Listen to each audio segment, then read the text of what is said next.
Good morning students, welcome to Narayana live classes. Today we are going to discuss about 8th class physics and the topic is kinematics, assignment number 39. So let's see the questions. First one, time taken by the body to reach the highest point is. Time taken by the body to reach the highest point is. Whenever we project a body vertically upward, so time taken by the body to reach the maximum height is called time of ascent. Okay, so first option is correct. Let's see the second question. 1000 kg and 10 kg objects are dropped from the same height.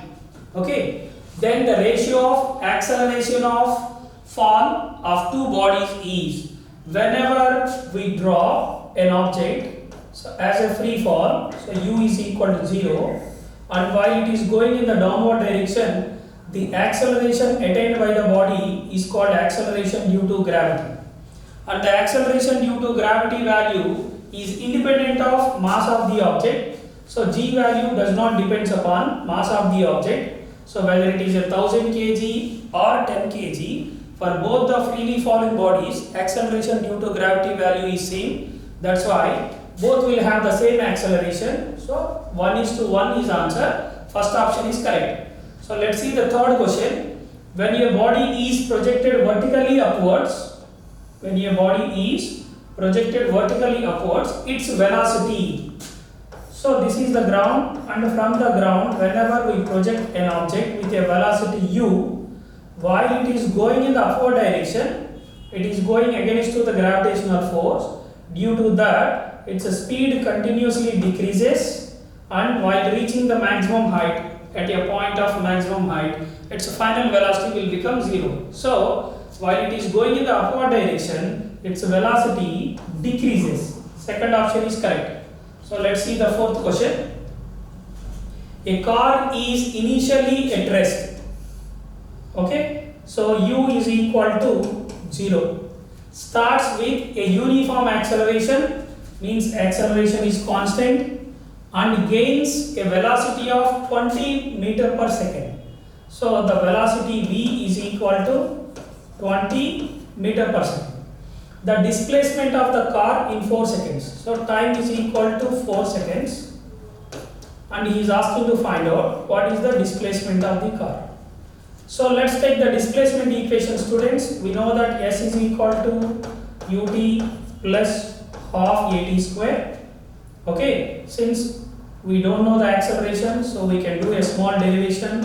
S is equal to ut plus half. A is nothing but change in velocity with respect to time, and into t square. So t gets cancelled.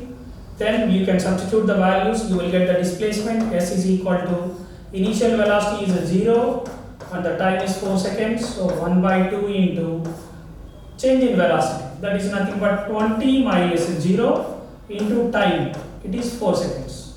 So the displacement s is equal to 0 plus 2 gets cancelled in 4 for 2 times, and 2 into 20, that is equal to 40. So therefore the displacement covered by the body in 4 seconds after attaining a velocity of 20 meter per second from the starting, so is 40 meter. So fourth option is correct. Next, let's see the next question, students. An object is projected upward with a velocity of 100 meter per second. So now this is vertically projected upward case, and the velocity is 100 meter per second. It will strike the ground after a time small g is 10 meter per second square. So if this is an object and we have projected an object vertically upward, and while going in the upward direction, the time taken by the body is called the time of ascent, and time taken to reach the ground is called the time of descent. The total time for which it remains in air is called the time of flight, and that is equal to 2u by g. So here is asking, it will strike the ground after a time, means we need to calculate time of flight. T is equal to 2u by g, and u value is given as 100 meter per second. So 2 into 100 by g value is 10. So now 2 into 10, then we will get 20 seconds. So 20 seconds is the answer. So second option is correct. Thank you.